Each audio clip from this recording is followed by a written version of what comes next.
Hello student, welcome back to my channel. हम लोग एक नया इनिशिएटिव स्टार्ट कर रहे हैं जिसमें जितने भी अमेंडमेंट्स अभी तक हुए हैं, मतलब टिल 106th अमेंडमेंट तक अभी तक प्रेजेंटली हुआ है, उन सभी अमेंडमेंट को ना एक बार ब्रीफली डिस्कस करेंगे जैसे आर्टिकल्स किए थे, ताकि एक रेंज, एक अंदाजा रहे कि किस अमेंडमेंट में क्या हुआ था। जैसे आर्टिकल्स है तो आर्टिकल्स कभी भी आपको जरूरत नहीं है कि एक एक आर्टिकल पता होना चाहिए, बस इतना अंदाजा होना चाहिए कि कहां से कहां तक सेंट्रल एग्जीक्यूटिव से है, कहां से कहां तक स्टेट से है, कहां से कहां तक पंचायती से है, कहां से कहां तक म्यूनिसिपैलिटी से है।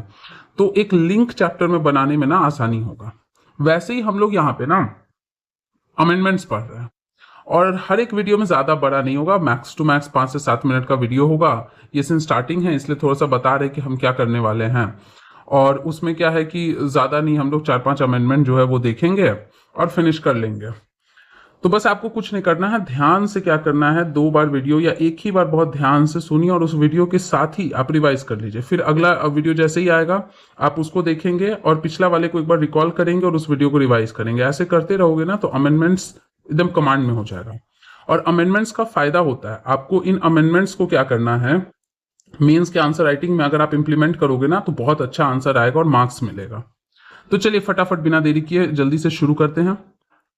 यहाँ पे देखिए पहला अमेंडमेंट है।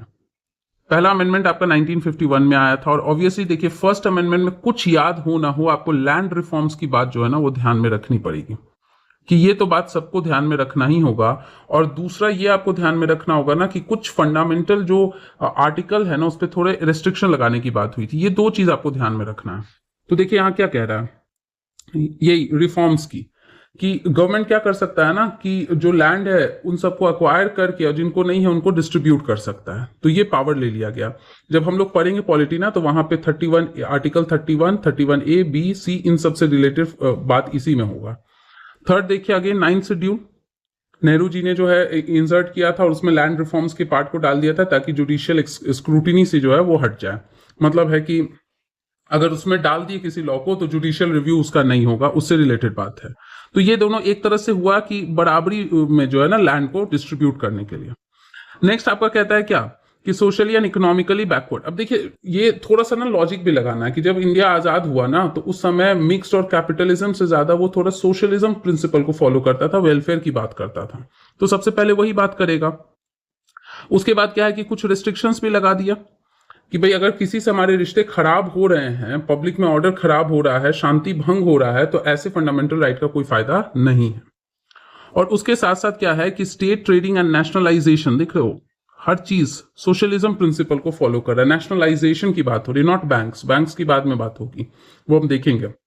यहाँ कह रहा है ट्रेड वगैरह जो बिजनेस वगैरह है ना कि उसको आप एक तरह से नेशनलाइज करने की बात हो रही है। तो यहाँ आप देखिए कि बेसिकली हो क्या रहा है इस आर्टिकल, इस अमेंडमेंट में 5 बातों में से मोटा मोटी आपका 3 ही बात हुआ। पहला बात हुआ कि भाई जो ये सोशलिज्म के प्रिंसिपल को फॉलो करते हुए नेशनलाइज करना है और लोगों के वेलफेयर की बात करनी है।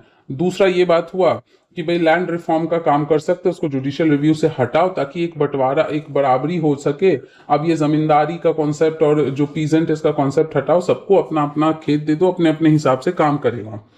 तो यही चीज है। और तीसरा है कि किसी तरह का कुछ भी शांति वांति भंग हो रहा है ना तो वैसे आपका फंडामेंटल राइट्स पे थोड़े रिस्ट्रिक्शंस डाल दो। सेकेंड अमेंडमेंट में कुछ खास नहीं है, ये इतना इंपॉर्टेंट भी नहीं है, बस मोटा मोटी ध्यान में रख लेना है कि यहाँ पे जो है ना सीट वगैरह को रीएडजस्ट किया गया था, किसका, लोकसभा का, ये ध्यान में रखना है। कभी अगर दे दिया इन केस, मान ली किस्मत बहुत n to the power n खराब है, तो क्वेश्चन आपसे ये दे सकता है ना कि अगर बहुत बहुत ज्यादा खराब टाइम रहा और क्वेश्चन 2023 की तरह उठपटांग सा दे दिया, उसमें एक स्टेटमेंट दे दिया, तो उसमें ऐसा कर सकता है ना कि वो आपको क्या करेगा, लोकसभा की जगह राज्यसभा दे देगा। तो 7.5 लाख पे एक मेंबर के लिए आपका ये प्रोविजन था सेकेंड अमेंडमेंट में। थर्ड अमेंडमेंट की बात करें तो थर्ड अमेंडमेंट में भी कुछ खास ज्यादा इंपॉर्टेंट चीज नहीं है, बस यही कहा कि एसेंशियल कमोडिटीज है ना उसके जो कह सकते हैं कि प्रोडक्शन के, सप्लाई के एंड डिस्ट्रीब्यूशन पे पार्लियामेंट का हक होगा। मतलब अभी देख रहे हो हर चीज एक तरह से सोशलिज्म के ही प्रिंसिपल के हिसाब से। पहले में वही क्या कि रेस्ट्रिक्शन कर दो, लैंड रिफॉर्म की बात कर दो, और क्या करो कि वेलफेयर वगैरह की बात करो। सेकंड बोला कि हाँ सीट को थोड़ा बहुत रीएडजस्ट करते हो। थर्ड कह रहा है कि एसेंशियल कमोडिटीज पे भी जो है ना पार्लियामेंट का कंट्रोल होगा। उसके बाद फोर्थ अमेंडमेंट आपका कहता क्या है कि 3-4 बात है और कुछ खास यहाँ पे भी ज़्यादा इंपॉर्टेंट नहीं है, बस वही है कि आर्टिकल 31A जो वो लैंड रिफॉर्म से रिलेटेड था ना, उन चीज़ों को मतलब है कि कुछ लॉज वगैरह को, कुछ एक्ट्स को जो एक्विजिशन कर सकता है प्रॉपर्टी का, मतलब गवर्नमेंट जो प्रॉपर्टी ले सकती है ताकि उसको प्रॉपरली डिस्ट्रीब्यूट करे, उसको और एक्सपैंड किया गया। वही सेम बात रिफॉर्म की बात को जो है 9th शेड्यूल, नेशनलाइज, इसी सबको एक तरह से ना जो फर्स्ट में हुआ था ना, फर्स्ट अमेंडमेंट में, उसी को 4th अमेंडमेंट में थोड़ा सा क्या कर दिया गया था, ज़्यादा एक्सपैंड कर दिया था। एंड 5th अमेंडमेंट जो है उसमें ईयर ध्यान में रखना है, क्योंकि ईयर के साथ भी कभी कभी खेल सकता है, और ज़्यादा नहीं, वो बस आप देखते रहेंगे ना, बार बार रीड भी करोगे, आपको ये रट्टा नहीं मारना है, सिर्फ आप वीडियो देखिए और हर एक वीडियो के साथ पिछले वाले को, या खुद से भी अगर आप कर रहे हैं तो हर अगला जो है ना 4-5 अमेंडमेंट सॉरी आप रिवाइज कर रहे हैं तो पिछले वाले 3-4 को रिकॉल कर लीजिए, तो वो अपने आप माइंड में लिम्बिक सिस्टम में जाके बैठ जाएगा।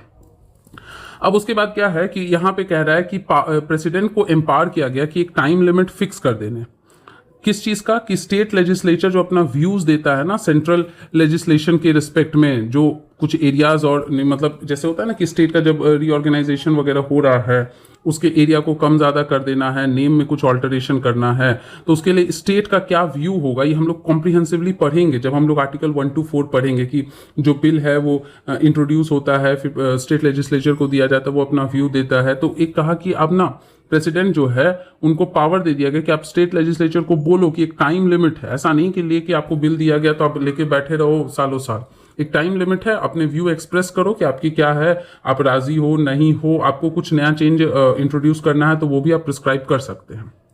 तो यही आपका 5 अमेंडमेंट, इसको ध्यान से रिवाइज कर लेना, अगले वीडियो में 5-6 और अमेंडमेंट्स हम लोग पढ़ लेंगे। तब तक के लिए चैनल को सब्सक्राइब कर लीजिए, लाइक कर लीजिए, शेयर कर लीजिए। Thank you everybody.